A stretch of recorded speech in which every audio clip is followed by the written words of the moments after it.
अन्नदाता। पग पग पर है संग तुम्हारे अन्नदाता। लहू किसानों का बन के पसीना सींचता है धरती का सीना। मेहनत का तेरी हक दिलवाने, नई तकनीक नई खोज बताने। पशुधन को गुणवान बनाना, पौध सुरक्षा को सिखलाना, खेती के सब गुर समझाने, भारत का सरताज बनाने। आठों पहर है संग तुम्हारे अन्नदाता अन्नदाता।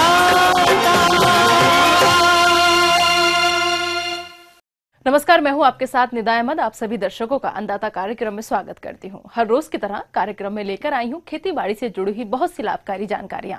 तो चलिए सबसे पहले देखते हैं क्या है विशेष आज के कार्यक्रम में।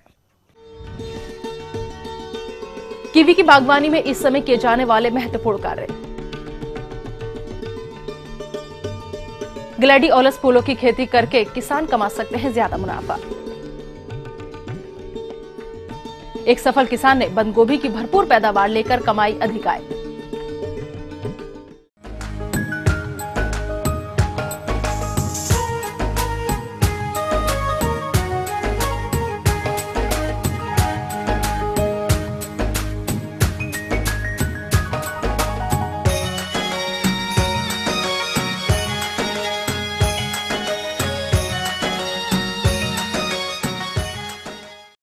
किसान भाइयों, कीवी फल की मांग देश में जोरों पर है और इस मांग को पूरी करने के लिए हमारे हिमाचल के कुछ किसानों ने कीवी फल की खेती करके अधिक मुनाफा कमा रहे हैं।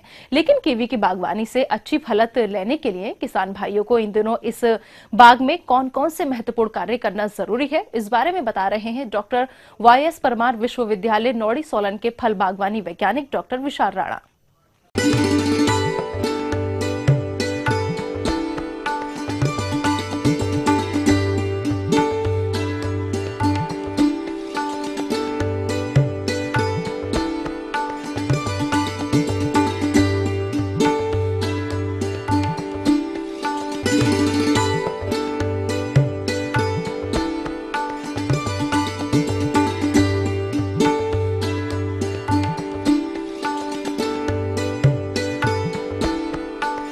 किसान तथा बागवान भाइयों, आज हम बात कर रहे हैं कीवी फल के बारे में।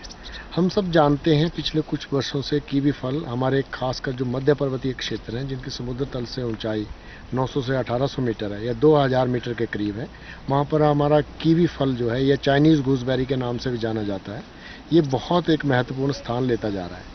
तो जब हम कीवी फल उत्पादन की बात करते हैं तो इसमें कुछ जो कल्टीवेशन के जो इसको फल लेने के जो कुछ एक महत्वपूर्ण बिंदु हैं, उनमें से एक सबसे महत्वपूर्ण बिंदु है इसकी काट छांट। क्योंकि ये बेल है और ये बेल के लिए एक हमें आकार या स्ट्रक्चर बनाना जरूरी होता है। जो सर्दियों का मौसम होता है, जैसे जनवरी, फरवरी या दिसंबर का महीना होता है, तो इसमें जो सबसे इम्पोर्टेंट ऑपरेशन जो होता है वो काट छांट का होता है। जिस समय हम काट छांट करते हैं तो उस समय दो शब्द प्रयोग होते हैं, एक प्रूनिंग व दूसरा ट्रेनिंग। ट्रेनिंग के अंतर्गत ये देखा जाता है कि पौधों की बेल की सिधाई किस तरह की हो। सिधाई के लिए मुख्य विधि है टी का आकार। इसमें यह प्रयास किया जाता है कि 1 मीटर की ऊंचाई तक पौधा सीधा जाए और उसके बाद उसे काटकर विपरीत दिशा में 2 टहनियां काटकर 3-3 मीटर तक ले जाते हैं। पौधों की साल में 2 बार काट छांट की जाती है, एक सर्द ऋतु में और दूसरी ग्रीष्म ऋतु में, क्योंकि इसकी टहनियां बहुत अधिक बढ़ती हैं। 2 आंखें हम विपरीत दिशा में हम उनका चयन करते हैं। 2 विपरीत दिशा में टहनियां जाएंगी, उनको हम 3-3 मीटर की दूरी तक ले जाते हैं, क्योंकि एक पौधे से दूसरे पौधे की दूरी का जो अंतर रहता है वो 6 मीटर रहता है। तो और जो 2 पौधे होते हैं, 2 पौधे के बीच में एंगल आयरन लगता है, तो यानी कि एक पौधे की एक जो बाजू होगी, जिसको लेटरल या आर्म कहते हैं, वो 3 मीटर तक जाएगा। और उसका जो मुख्य जो ब्रांच बनेंगी, 2 बनेंगी जो विपरीत दिशा में जाएंगी, तो उनमें से हम फल देने वाली टहनियाँ निकालते हैं।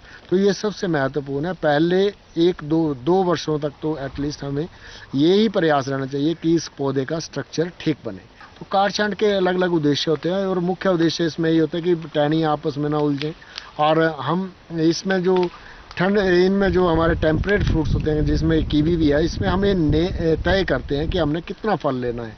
इसमें फल जो आता है वो नई टहनी पे आता है, और नई टहनी यानी कि जो पिछले साल जो फल आया होगा जिस टहनी पर, उसमें 6 से 8 आंखें हम रखते हैं, और 6 से 8 आंखें में से 3 या 4 उसमें से फटती हैं और उसमें से टहनी निकलती है, और उसमें पहले पत्ते आके फिर फूल लगता है। यानी कि हम पुरानी टहनी पे इसमें फल नहीं लगता है, उसमें 6 से 8 आंखें रखें और उसमें से जो टहनी निकलेगी उसमें आप फल लेंगे। तो जो काट छांट है इसमें हम अनुमोदन करते हैं कि 2 बार इसमें काट छांट हो। पहले तो ज़्यादातर काट छांट हम सर्द ऋतु में करते हैं जब इन पौधों के पत्ते झड़ जाते हैं, और दूसरी इसमें ग्रीष्मकालीन हमने कुछ वर्षों से देखा ग्रीष्मकालीन जो कटिंग है वो भी जरूरी इसमें हो गया है, क्योंकि इसकी जो टहनी है वो बहुत तेजी से बढ़ती है। 3 से 5 मीटर तक टहनी जो है इसकी निकल के बढ़ जाती है, क्योंकि ये बेल है, और अगर हम एक साल मिस कर जाएं तो दूसरे साल तो फिर उसको बड़ा मुश्किल हो जाता है प्रूनिंग। जब काट छांट करते हैं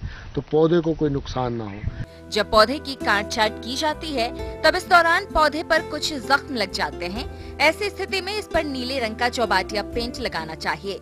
और ये जो हम टहनी है खासकर कीवी से जो निकलते हैं, हम पौधे तैयार करने के लिए जो कटिंग विधि होती है पौधे तैयार करने के लिए, जो कि जिसके कटिंग द्वारा पौधे तैयार किए हुए बहुत अच्छे पौधे होते हैं चलने में, वो भी पौधे भी हम तैयार कर सकते हैं। ग्राफ्टिंग विधि द्वारा पौधे तैयार कर सकते हैं, लेकिन जब पौधे की प्रूनिंग करते हैं तो उस समय जो टहनी पेंसिल की जितनी मोटी होती है उसकी 3 से 4 आंखें करते हैं और उसे नीचे से सीधा व ऊपर से तिरछा कट बना लेते हैं और कटिंग करते हैं। तो इसके लिए एक रूटिंग हार्मोन मिलता है जो इंडोल ब्यूटारिक एसिड IBA के नाम से मिलता है।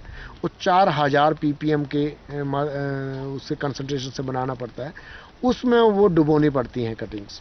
उसको मिस्ट चैम्बर के अंदर या पोली हाउस के अंदर लगाएं, और जहाँ पर हमारी जो आर्द्रता है, जो रिलेटिव ह्यूमिडिटी है, वो भी 90% के आसपास हो, और टेम्परेचर हमारा 25 डिग्री सेल्सियस से आगे ना बढ़े, तो उसके लिए हम ये करते हैं। और तीसरी बात, मीडियम जो है उसमें जिसमें कटिंगें लगानी है वो बहुत जरूरी है।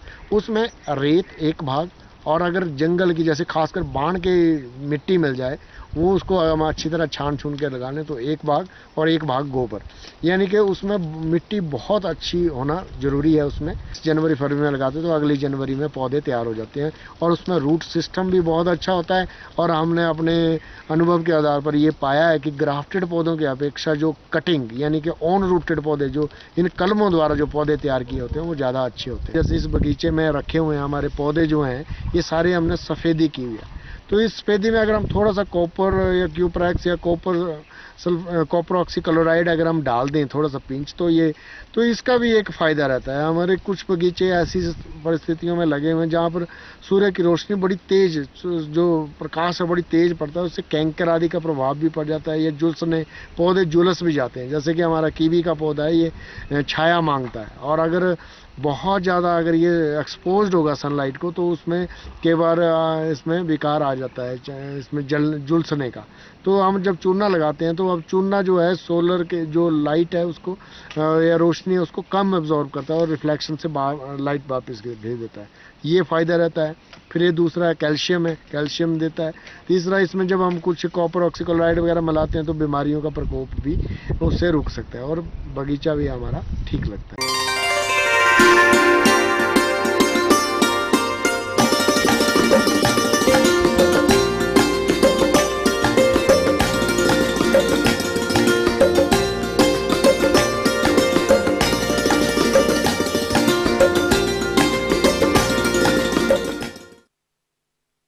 परंपरागत खेती से अधिक रूप से कमजोर हो रहे किसान फूलों की खेती से आर्थिक लाभ प्राप्त करके अपने चेहरे पर मुस्कान ला सकते हैं।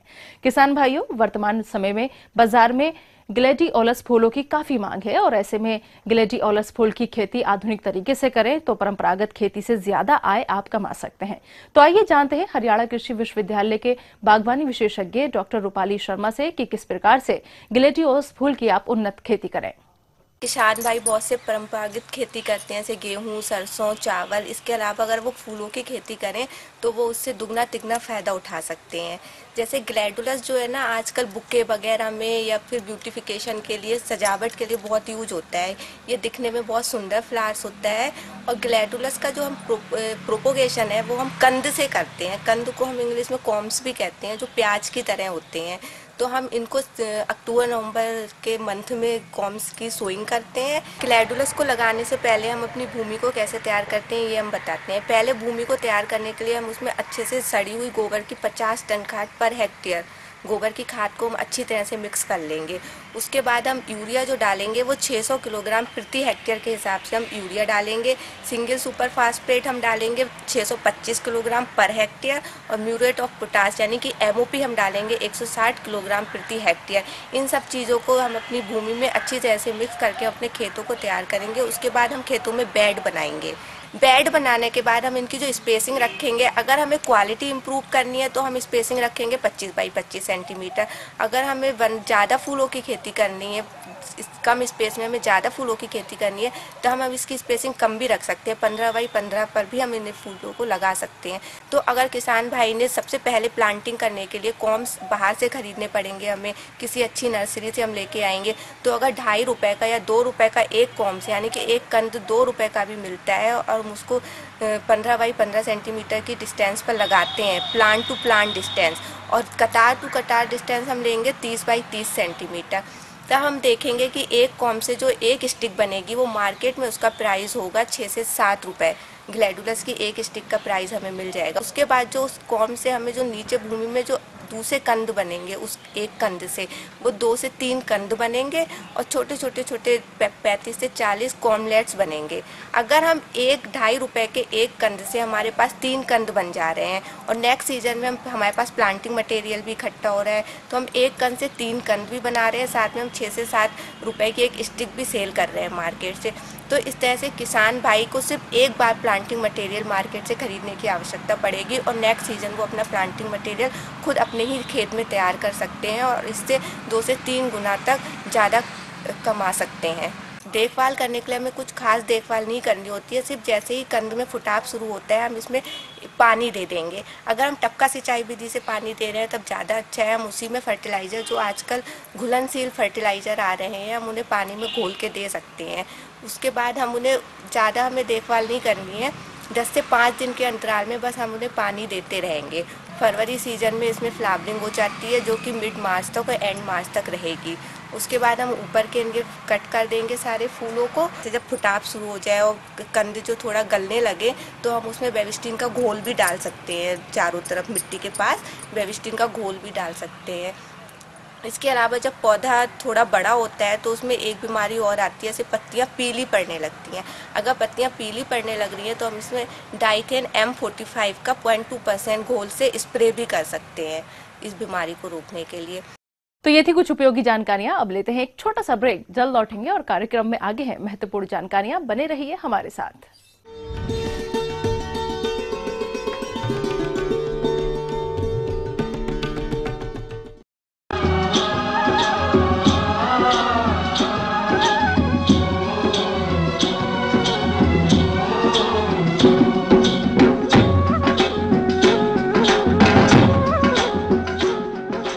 ब्रेक के बाद एक बार फिर से आप सभी दर्शकों का अन्नदाता कार्यक्रम में स्वागत है। बढ़ते हैं अगली प्रस्तुति की ओर।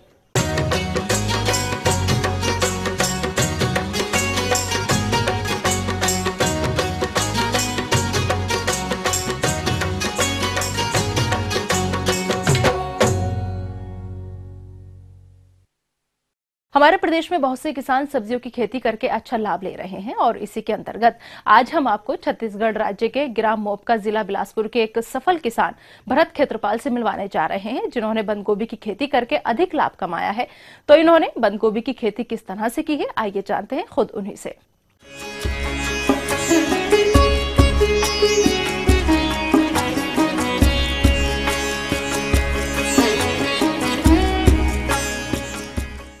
जैसा कि इस वक्त आप देख सकते हैं हमारे यहाँ बंधा गोभी की कटाई का काम चल रहा है। ये लगभग हमारे यहाँ जो लगी हुई है वो टोटल में लमसम 3.5 एकड़ में हमने बंदा गोभी की फसल इस वक्त ली हुई है। ये हाइब्रिड किस्म है नामधारी की, जो 75 दिन की वैरायटी है ये, और लगभग 1 किलो साइज का इसका बंद आता है।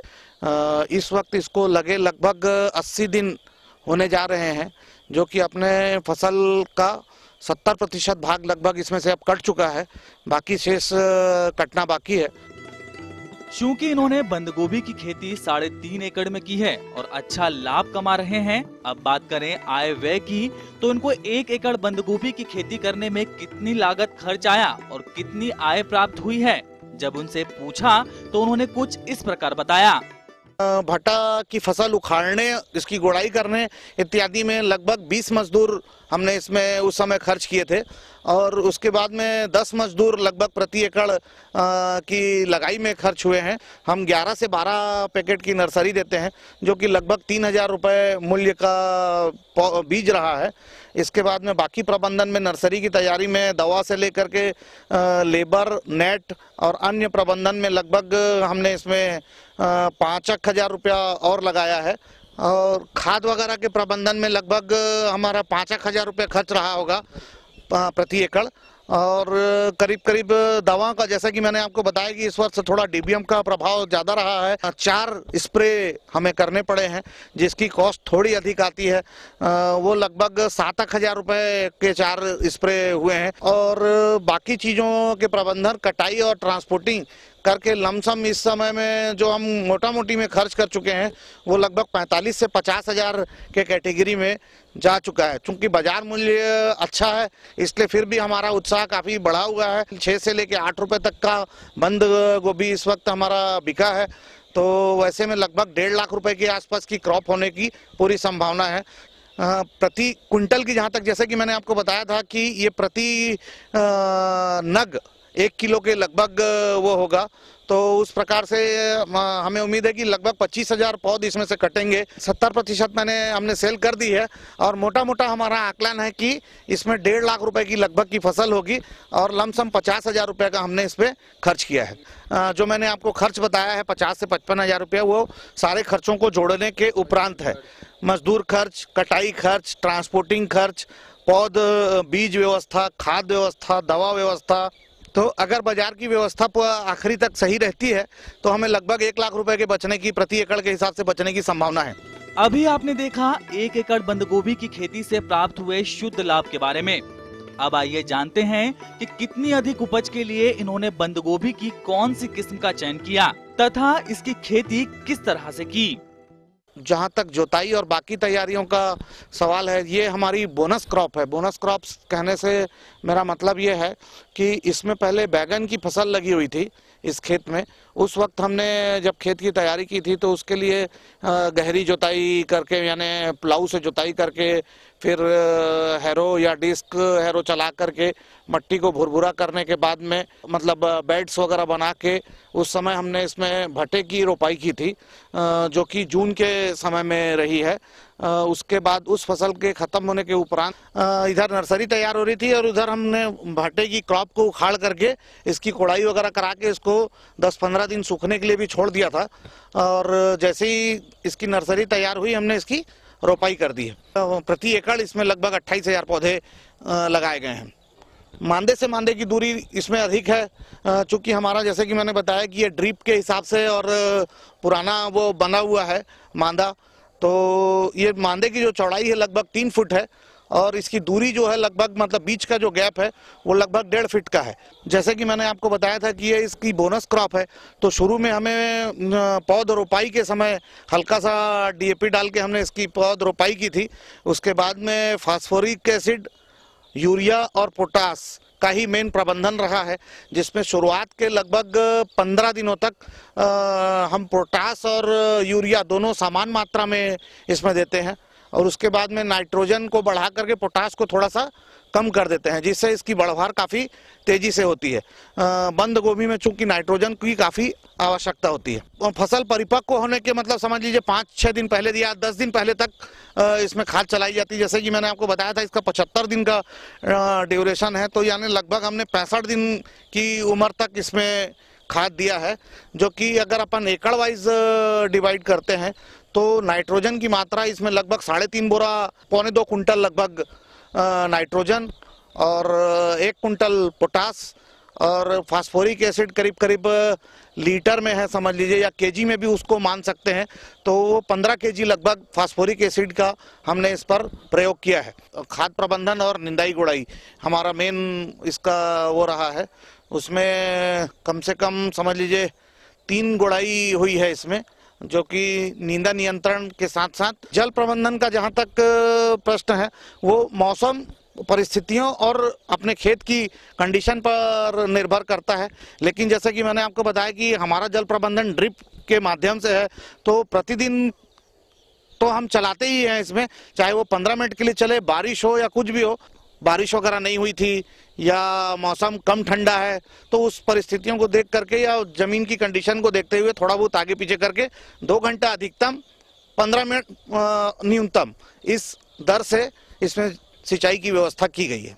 जल निकासी की व्यवस्था इसमें पूरे प्रबंधन में की गई है। जैसे कि आप देख सकते हैं हमारे खेत का ढाल नीचे की तरफ है और नीचे में एक मेन नाली है जिसके माध्यम से पानी हमारा बाहर की तरफ निकलता है।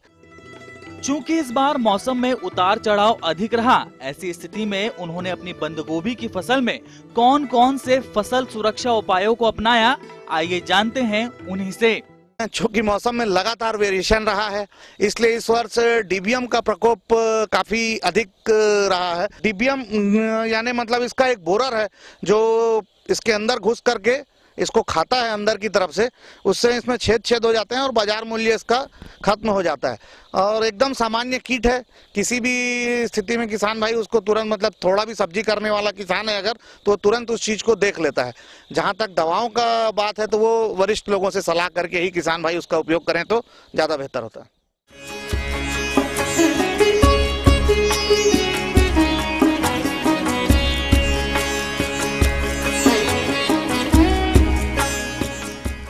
आगे और भी है कुछ रोचक जानकारियां, पर यहां पर रुकेंगे एक और ब्रेक के लिए। जल्द हाजिर होते हैं।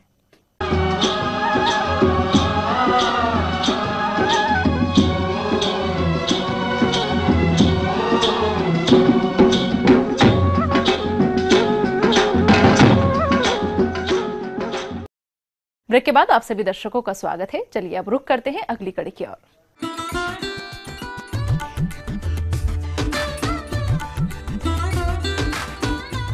अन्नदाता हेल्पलाइन निशुल्क फोन संपर्क सेवा के माध्यम से आपके द्वारा पूछे गए कृषि से जुड़े प्रश्नों में से एक या फिर 2 महत्वपूर्ण प्रश्नों को हम अपने कार्यक्रम में शामिल करते हैं। इसी के तहत आज का चयनित प्रश्न और उसका जवाब इस प्रकार है। अन्नदाता निशुल्क फोन संपर्क सेवा के माध्यम से पूछे गए प्रश्नों में से आज हमने जिस प्रश्न को कार्यक्रम में शामिल किया है उसे पूछा है ग्राम बारा, जिला अंबाला के कृषक परविंदर सिंह ने। इनकी सरसों की फसल में झुलसा एवं सफेद रतुआ रोग का प्रकोप देखने में आ रहा है, यह इसके नियंत्रण पर जानकारी चाहते हैं। तो परविंदर सिंह जी, आपकी जानकारी हेतु प्रस्तुत है कार्यक्रम का यह अंश। इसमें एक अल्टरनेरिया ब्लाइट रोग है, पॉडी मिल्ड्यू है, डॉनी मिल्ड्यू है, फाइलोडी है, इत्यादि ऐसे कई रोग हैं जो कि इस फसल को नुकसान पहुंचाता है।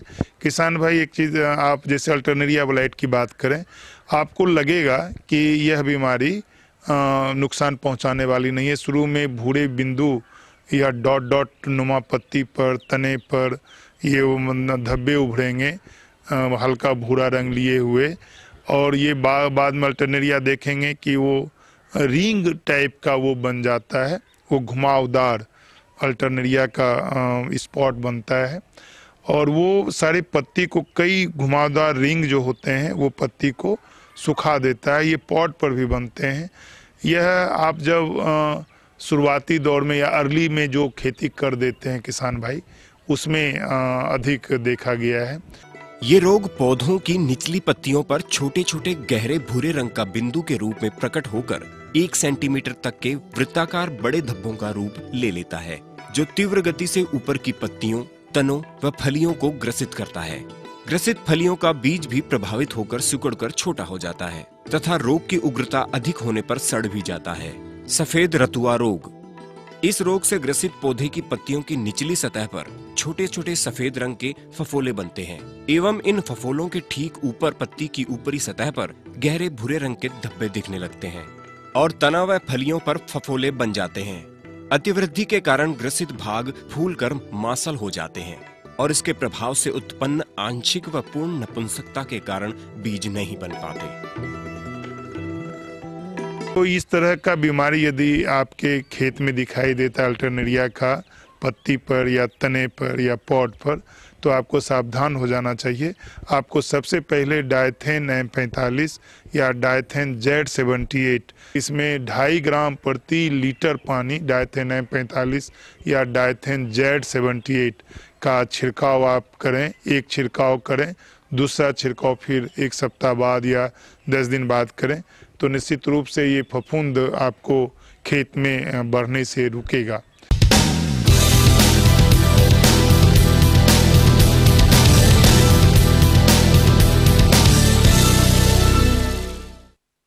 राज्य की विभिन्न मंडियों में कृषि उत्पादों के चढ़ते उतरते बाजार भाव की संक्षिप्त जानकारी इस प्रकार है।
अब आइए देखते हैं कल दिखाए जाने वाले कार्यक्रम की मुख्य झलकियां। पशुओं में होने वाली निमोनिया और गलघोटू बीमारी और उसका इलाज। सेम की अधिक उपज लेकर एक किसान ने की लाखों की कमाई। हम ये उम्मीद करते हैं कि आज का कार्यक्रम आप सभी दर्शकों के लिए उपयोगी रहा होगा।